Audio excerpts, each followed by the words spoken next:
Alright. So, magandang hapon. At ito alis na kami ng Galveston, Texas. Maglalayag na naman papunta ng Costa Maya, Roatan, at Belize ang pinaka last port namin.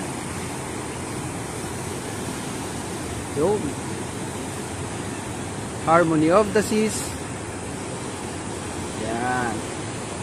At nandun pa, hindi pa rin umalis yung Carnival Dream. Nandun pa rin siya. Harmony of the Seas.